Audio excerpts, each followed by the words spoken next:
Scattered across our planet are structures so impossible, so perfectly engineered, that even with today's technology, we couldn't build them. We're talking about monuments that defy physics, megalithic stones weighing 1,200 tons, moved with surgical precision, and architectural feats that would challenge modern cranes and computers. But here's the thing that will blow your mind. The people who built these weren't supposed to have wheels, pulleys, or even basic mathematics according to mainstream archaeology. Yet somehow, they created the most enduring structures in human history. I'm talking about civilizations that vanished without a trace, leaving behind only these impossible monuments as proof they ever existed. And today we're diving deep into three theories that could completely rewrite human history. Because what if everything we've been taught about our ancestors is wrong? What if there was a lost civilization with knowledge so advanced that we're only now beginning to understand it? This is the mystery that's been hiding in plain sight for thousands of years. And by the end of this video, you'll question everything you thought you knew about human civilization. Let me paint you a picture. It's 12,000 years ago. According to mainstream history, humans are just figuring out agriculture. We're talking about hunter-gatherers who supposedly lived in basic shelters and used stone tools. But then we have Göbekli Tepe in Turkey, a massive temple complex with perfectly carved stone pillars, each weighing up to 50 tons. The precision is so incredible that the joints between stones are tighter than a credit card. And here's the kicker. It was deliberately buried around 10,000 years ago. Someone spent centuries building this masterpiece, then intentionally covered it up. Why? But Göbekli Tepe isn't alone.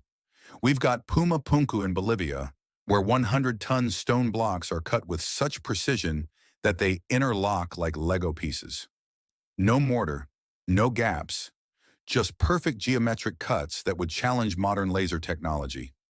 Then there's the Sphinx in Egypt. Recent geological evidence suggests it's thousands of years older than we thought, showing water erosion patterns that could only happen during the last ice age. And don't even get me started on Easter Island.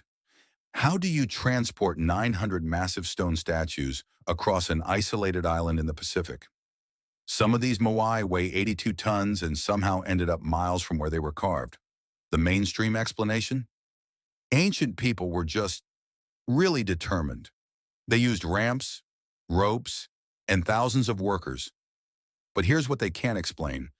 The mathematical precision, the astronomical alignments, and the sheer impossibility of moving these massive stones with primitive tools. So today we're exploring three theories that could explain these impossible achievements. And I'm warning you, once you see this evidence, you can't unsee it. Theory number one is the most controversial and the most fascinating. What if our ancestors had access to technology we've lost? I know what you're thinking. Come on, if they had advanced technology, where are the machines? Where are the artifacts? But here's the thing. What if their technology was completely different from ours? Let's start with sound. In 2014, researchers discovered that the Great Pyramid of Giza has acoustic properties that are off the charts. The King's Chamber resonates at exactly 440 hertz, the same frequency as the musical note A. Coincidence? I don't think so, but it gets stranger. The chambers create infrasound, frequencies below human hearing that can levitate small objects. Scientists have replicated this effect in labs. Could ancient builders have used sound waves to move massive stones? Then we have the mystery of the perfectly drilled holes found in granite at Egyptian sites. These aren't rough, hand-carved holes. They're precision-drilled with spiral grooves that suggest drill speeds of 500 RPM. That's industrial-level precision. Modern engineers estimate it would take 9 hours to drill one of these holes with our best diamond-tipped bits. Yet there are thousands of them at ancient sites. But the real smoking gun is the evidence of advanced metallurgy. The Delhi iron pillar in India has stood for over 1,600 years without rusting. Modern analysis shows it contains phosphorus levels that create a protective coating, technology we only figured out in the last century. And then there's the Antikythera mechanism, a 2,100-year-old Greek device that's essentially an analog computer. It could predict eclipses, track planetary movements, and calculate the Olympic schedule. This level of precision engineering wasn't supposed to exist until the 18th century. Critics say these are just anomalies, flukes, but when you have thousands of flukes across different continents and time periods, maybe it's time to consider that our ancestors knew something we don't. What if advanced technology doesn't always look like smartphones and rockets? What if there are natural forces and principles we've forgotten how to harness? Theory 2 takes us into even stranger territory. The idea that ancient civilizations had access to knowledge systems we've completely lost. Think about it. We assume intelligence equals technology. But what if there are other forms of intelligence? Other ways of understanding and manipulating the physical world? Let's talk about megalithic engineering. At Sacsayhuaman in Peru, massive stone blocks, some weighing over 200 tons, are fitted together so perfectly that you can't slide a knife blade between them. No mortar, no gaps, just impossible precision. The crazy part? These aren't rectangular blocks. They're polygonal, irregular shapes with 12 or more sides that somehow fit together like a 3D puzzle. Each block is unique, yet they all connect perfectly. Modern engineers say this is impossible without computer modeling and laser-guided cutting. Yet the Inca did it with primitive tools. Or did they? Here's where it gets really interesting. Indigenous peoples around the world have oral traditions about their ancestors having the ability to soften stone. The Inca called it malleable stone technology.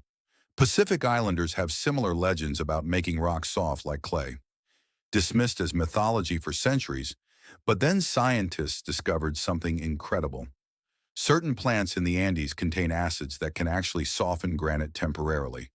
Could ancient builders have known about natural chemistry we're only now rediscovering? But it goes deeper than chemistry. What about the astronomical knowledge? The Mayan calendar is more accurate than our Gregorian calendar. They calculated the length of a year to 365.2420 days. Modern astronomy puts it at 365.2422 days. They were off by just 17 seconds.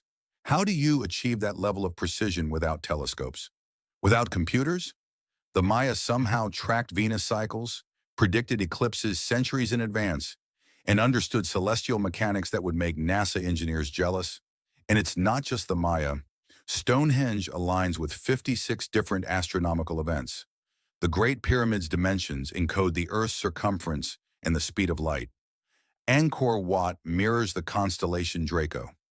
These civilizations somehow understood that everything is connected: geometry, astronomy, mathematics, and consciousness itself. They built their monuments as functional machines that harness natural forces we're only beginning to understand. What if the real technology wasn't mechanical but mental? What if they had developed ways of thinking and perceiving that we've lost in our rush toward digital technology?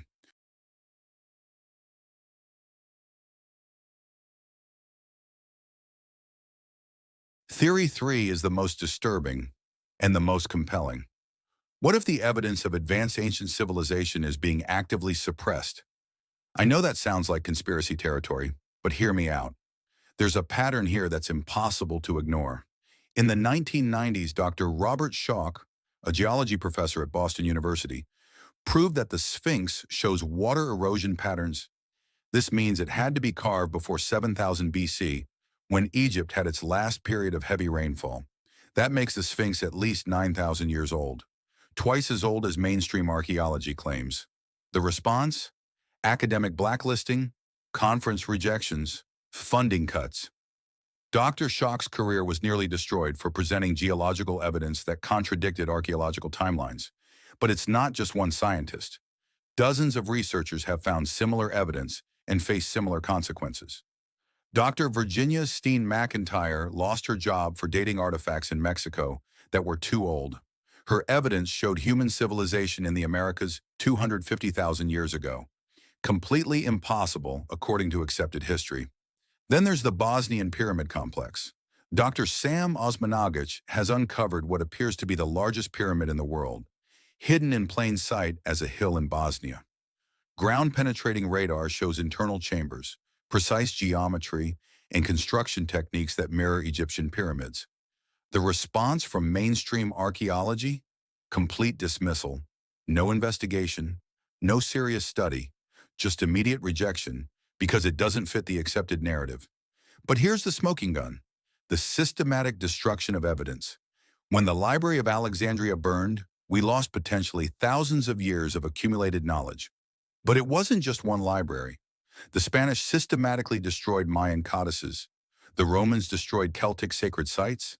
Time and again, conquering civilizations have specifically targeted knowledge centers. What if this pattern continues today? What if certain discoveries are being suppressed because they threaten fundamental assumptions about human development? Consider this.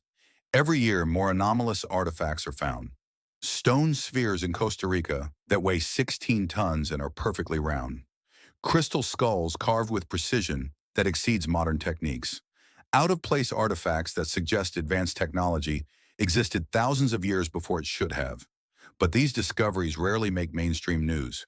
They're relegated to fringe archaeology or dismissed as hoaxes without proper investigation. The pattern is clear. Evidence that challenges conventional history faces systematic resistance. But why? What are the implications if we accept that human civilization is far older and more advanced than we've been taught? Maybe the real question isn't whether these ancient civilizations existed, but why certain people don't want us to know about them. So there you have it. 3 theories that could completely rewrite human history: advanced ancient technology, lost knowledge systems, and suppressed archaeological evidence.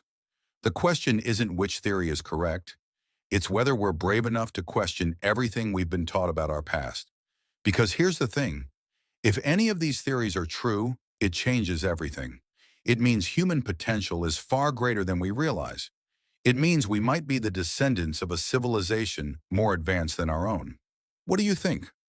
Are we the most advanced humans who ever lived, or are we actually primitive compared to our ancestors? Drop your thoughts in the comments below.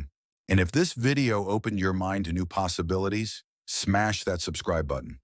We're going deep down these rabbit holes every week.